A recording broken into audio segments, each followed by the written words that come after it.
बीडचे खासदार बजरंग सोनवणे यांना आव्हान देणारं किंवा त्यांच्या खासदारकीला आव्हान देणारं, त्याबरोबरच बीडमध्ये जे काही मतदान झालं, मतमोजणी झाली, यातील काही मुद्दे आहेत, हे सर्व मुद्दे घेऊन एक आव्हान देणारी याचिका उच्च न्यायालयाच्या औरंगाबाद खंडपीठामध्ये दाखल झालेली आहेत. आपल्यासोबत आहेत आज याचिकाकर्ते ॲडव्होकेट नारायण सिरसट. आपण पाहूया.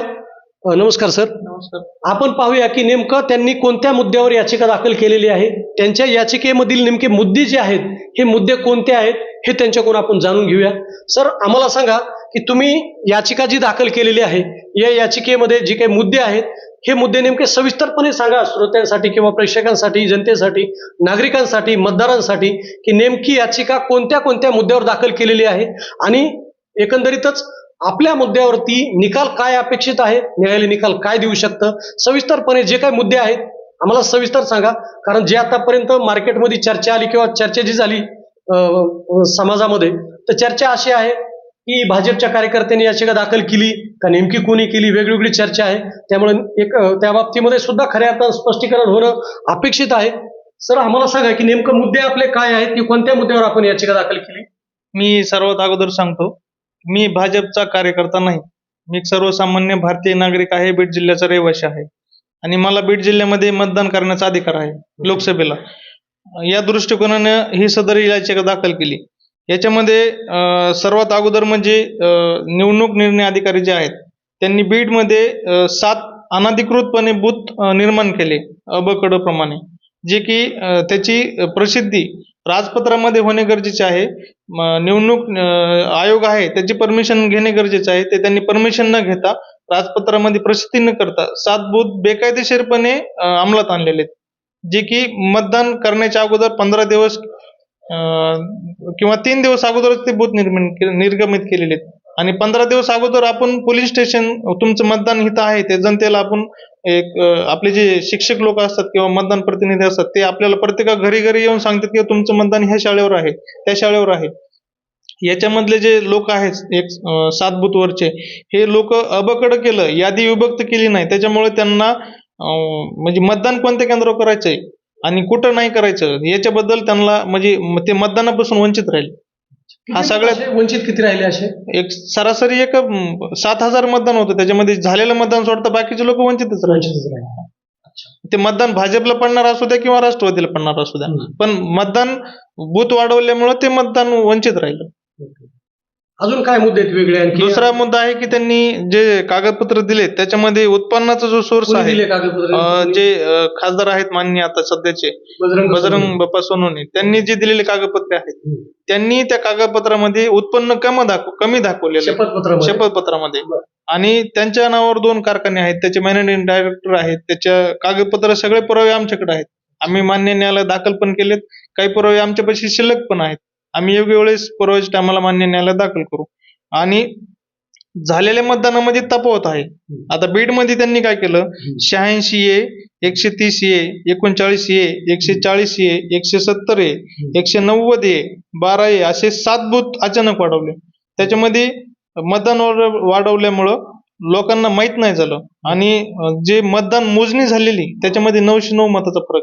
म्हणजे झालेलं लोकसभेला झालेलं मतदान जेवढं झालं तेवढं आणि काउंटिंग केलेलं मतदान या दोन्ही मध्ये जवळपास 909 मताचा फरक आहे. आणि यावेळेस काय झालं की निवडणूक निर्णय अधिकाऱ्याने सांगितलं की मीडियाला आणि याला बाईट देताना की 4,500 मतदान झालं. प्रदेशामध्ये मतदान जास्त झालं होतं. त्यांनी 1156 मतदान बाद केलं पोस्टल मतदान बाद का केलं त्याचे कारण सगळे द्यायला पाहिजे. त्यांनी काही दिलं नाही. कागदपत्र देताना सुद्धा त्यांनी आम्हाला खूप परेशान केलं. प्रशासनानं आम्हाला लवकर कागदपत्र दिले नाही. आणि सदरील याचिका आम्ही ही आज दाखल केलेली नाही, याचिका आम्ही जुलै महिन्यामध्ये दाखल केलेली. त्याची जी मुदत असते 45 दिवसाची, त्या मुदतीच्या आत दाखल केलेली. ही याचिका तयार करताना किंवा हे सगळे कागदपत्र गोळा करताना आमची खूप परेशानी झाली प्रशासनामध्ये. आम्हाला कागदपत्र भेटत नव्हते, पण आम्ही ते सगळे कागदपत्र गोळा केले, प्रमाणित नकला गोळा केल्या, सगळे पुरावे गोळा केले आणि मान्य न्यायालयात दाखल केले. आता याची याचिका दाखल केल्यानंतर जी पहिली सुनावणी झाली शुक्रवारी, म्हणजे दिनांक 27 बरोबर, 27 सप्टेंबरला सुनावणी झाली. सुनावणी झाली, म्हणजे नेमकी सुनावणीमध्ये काय झालं? सुनावणीमध्ये मान्य न्यायालयाने आमच्या तक्रारीप्रमाणे याचिकेप्रमाणे सगळे मुद्दे ऐकून घेतले. त्यांना त्यामध्ये तथ्य वाटलं आणि तथ्य वाटल्यानंतर त्यांनी समोरच्याला गैरहजराला नोटीस काढली. आणि ती त्याच्यामध्ये त्यांना म्हणणं देण्यासाठी 24 ऑक्टोबर 2024 ही तारीख दिली. म्हणजे असं नाही की आम्ही याच लोकसभेच्या विरोधामध्ये पिटिशन दाखल केलं. याच्या अगोदर मान्य गोपनाथराव मुंडे साहेब जे होते स्वर्गवासी, त्यांच्या विरोधामध्ये पण एक पवार नावाच्या व्यक्तीनं पिटिशन दाखल केलं होतं. ते नामंजूर केलं होतं कोर्टाने, डिसमिस करून टाकलं होतं. याच्या अगोदरचे जे उमेदवार होते प्रीतम गोपनाथ मुंडे, त्यांच्या विरोधात खासदार, माजी खासदार आता म्हणजे रनिंग त्यावेळेसचे खासदार, त्यांच्या विरोधामध्ये 2 पिटिशन दाखल झाले होते. त्याच्यामधलं एक पिटिशन ऍडमिशन स्टेजलाच नामंजूर केलं आणि एका पिटिशन मध्ये नोटीस काढली. ते आज मान्य न्यायालयात आता सध्या प्रलंबित आहे. तुम्ही हायकोर्टच्या वेबसाईटवर जाऊन चेक करू शकता, काही प्रॉब्लेम नाही.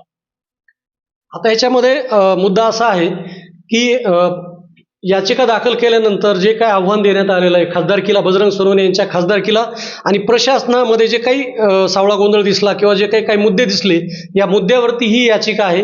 नेमकं या याचिकेवरती निकाल काय अपेक्षित आहे किंवा निकाल कसा लागू शकतो, नेमका याच्यात अंदाज काय आहे निकालाच्या बाबतीमध्ये? याच्यामध्ये जे 7 बूथ आहेत, ते 7 बूथ जर कॅन्सल केले तर मान्य न्यायालयाला जो निकाल वाटेल ते देऊ शकतात. नेमका निकाल काय असू शकतो, एक अंदाजित निकाल? बूथ कॅन्सल केलं तर त्याच्यावरचं झालेलं मतदान सगळं कॅन्सल होऊ शकतं. म्हणजे एकंदरीत तसं जर झालं तर एकंदरीत आव्हान खासदारांच्या निवडीला सुद्धा आव्हान त्या ठिकाणी दिलं जाऊ शकतं. एकंदरीत असं त्यांचं म्हणणं आहे. ॲडव्होकेट नारायण सिरसट हे आपल्यासोबत होते. त्यांनी सांगितलं की याचिका नेमकी कोणत्या मुद्द्यावर आम्ही दाखल केलेली आहे.